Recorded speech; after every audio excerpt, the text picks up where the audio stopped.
வெங்கி குடும்லா டைரக்ஷனில் நிதின், ஸ்ரீலீலா, ராஜேந்திர பிரசாத், சைன் டாம் கேக்கோ, பெனிலா கிஷோர், லால், சுபலேகா சுதாகர், டேவிட் வார்னர்லாம் நடிச்சு இப்போ தியேட்டர்ஸ்ல இங்கிலீஷ் சப்டைட்டில்ஸோட ரன் ஆயிட்டு இருக்கு. தெலுங்கு ஆக்ஷன் என்டர்டெய்னர் தான் ராபின்ஹுட். சின்ன வயசுலயே ஃபண்ட்ஸுக்காக கஷ்டப்படுற ஒரு ஏழ்மையான அனாதாசிரமத்துல யாரும் இல்லைனாலும் India is my country, all Indians are my brothers and சிஸ்டர்ஸ்னு வளர்ற நிதின் நம்பின பிரதர்ஸ் அண்ட் சிஸ்டர்ஸ் எல்லாருமே சாப்பாடு போடுற மாதிரி ஒரு பாப்புலாரிட்டிக்காக வந்துட்டு சாப்பாடு போடாம ஏமாத்திட்டு போக, சரி நம்ம பிரதர்ஸ் சிஸ்டர்ஸ்லாம் அவங்க தேவைக்கு பாப்புலர் ஆகிறதுக்கு மட்டும் நம்மளை யூஸ் பண்ணிக்கிறதுல தப்பில்லை, நம்மளும் அவங்க கிட்ட நமக்கு தேவையானதை நம்மளே எடுத்துப்போன்னு வசதியானவங்க கிட்ட இருந்து எடுத்து இல்லாத ஆர்ஃபனேஜ்க்கெல்லாம் கொடுக்குற ராபின்ஹுட்டா மாறுறாரு.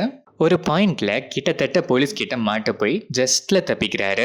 இன்னொரு பக்கம் ஸ்ரீலீலா தனக்குன்னு இண்டிவிஜுவலா ஒரு ரெகக்னேஷன் வேணும்னு ஃபாரின்ல இருந்து அப்பாவை விட்டுட்டு இந்தியால தன்னோட ஃபேமிலி இருக்க வில்லேஜ்க்கு வராங்க.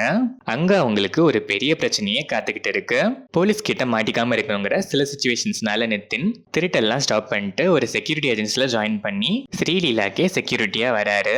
இதுக்கப்புறம் ஸ்ரீலீலாக்கு என்ன பிரச்சனை, நிதின் ஏன் இங்க செக்யூரிட்டி ஏஜென்சில ஜாயின் பண்ணி செக்யூரிட்டியா வரணும், ராபின்ஹுட்டா அவருக்கு இருந்த பிரச்சனை என்ன ஆச்சு, இந்த மாதிரி பல கேள்விகளுக்கான பதில் தான் ராபின்ஹுட். இந்த படத்தோட run time 2 hours and 36 minutes. படம் ஆரம்பிச்சது நல்லாவே ஸ்டார்ட் ஆச்சு.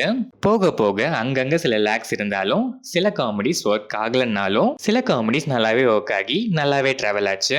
இன்டர்வெல் பிளாக் நல்லாவே இருந்துச்சு. செகண்ட் ஹாஃப்மே ஃபர்ஸ்ட் ஹாஃப் மாதிரியே சேம் பேட்டர்ன்ல தான் டிராவல் ஆச்சு. சில எமோஷன்ஸ் கூட நல்லாவே கனெக்ட் ஆச்சு.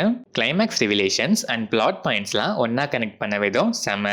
Nitin charming and energetic performance, காமெடியில் பாடி லாங்குவேஜஸ்லாம் செம, எமோஷனலாகவும் நல்லாவே ஸ்கோர் பண்ணுறாரு. ஆக்ஷன் சீக்வன்சஸில் கூட ஸ்டன்ஸ் எல்லாம் நல்லாவே மாசாக எலிவேட் பண்ணியிருக்காரு. ஸ்ரீலீலா ஆஸ் யூஷுவல் டான்ஸ்லாம் செம தான். எமோஷனல் சீன்ஸ்லலாம் நல்லாவே எமோட் பண்ணியிருக்காங்க, கியூட்டு. பட் சில காமெடி போர்ஷன்ஸில் மட்டும் கொஞ்சம் ஓவர் ஆக்டிங் பண்ணியிருக்காங்க, அதை மட்டும் கொஞ்சம் அவாய்ட் பண்ணியிருக்கலாம். டேவிட் வார்னரோட ஷார்ட் கேமியோ நல்லாவே இருந்துச்சு. வெனிலா கிஷோர் அண்ட் ராஜேந்திர பிரசாத் காம்போவோட மோஸ்ட் ஆஃப் த காமெடிஸ் நல்லாவே ஒர்க்காச்சு. ரெண்டு பேரோட பெர்ஃபார்மன்ஸுமே செம்ம ஹிலேரியஸா இருந்துச்சு. லாலுக்கு இம்பாக்ட்ஃபுல்லான ஒரு கேரக்டர், பெர்ஃபார்மன்ஸும் நல்லாவே இருந்துச்சு. ஷைன் டாம் கேக்கோக்கு பெருசா ஸ்கோப் இல்லை, பட் பெர்ஃபார்மன்ஸ் வைஸ் நீட்டா பண்ணியிருக்காரு. சுபலேகா சுதாகர் அண்ட் அதர் ஆர்டிஸ்ட்லாம் நல்லாவே பெர்ஃபார்ம் பண்ணியிருக்காங்க. டெக்னிக்கல் சைடில் பார்த்தா சினிமாட்டோகிராஃபி, எடிட்டிங், கலர் கிரேடிங்லாம் பக்காவாக இருந்துச்சு. ஜிவி பிரகாஷ் மியூசிக்கில் சாங்ஸுமே நல்லா இருந்துச்சு. பேக்ரவுண்ட் ஸ்கோருமே படத்துக்கு ஆப்டு. ஓவராலாக பார்த்தா எமோஷ்னலாக கனெக்ட் ஆகிற இன்ட்ரெஸ்டிங்கான பிளாட் தான். டைலாக்ஸ்லாம் நல்லாவே இருந்துச்சு. எமோஷனல் ஆங்கிள் கூட நல்லாவே கனெக்ட் ஆச்சு. காமெடிஸ் அங்கங்கே நல்லாவே ஒர்க் ஆச்சு, அங்கங்கே ஒர்க் ஆகவும் இல்லை. ஈக்குவலாக லேக்ஸுமே இருக்கு. ரன் டைம் இன்னும் ஷார்ட் பண்ணி கமர்ஷியல் ஆங்கிளை தாண்டி எமோஷனல்லாம் இன்னும் கொஞ்சம் இம்பாக்ட்ஃபுல்லாக பண்ணியிருந்தா இன்னுமே நல்லா வந்திருக்கும் தான் நான் ஃபீல் பண்ணேன்.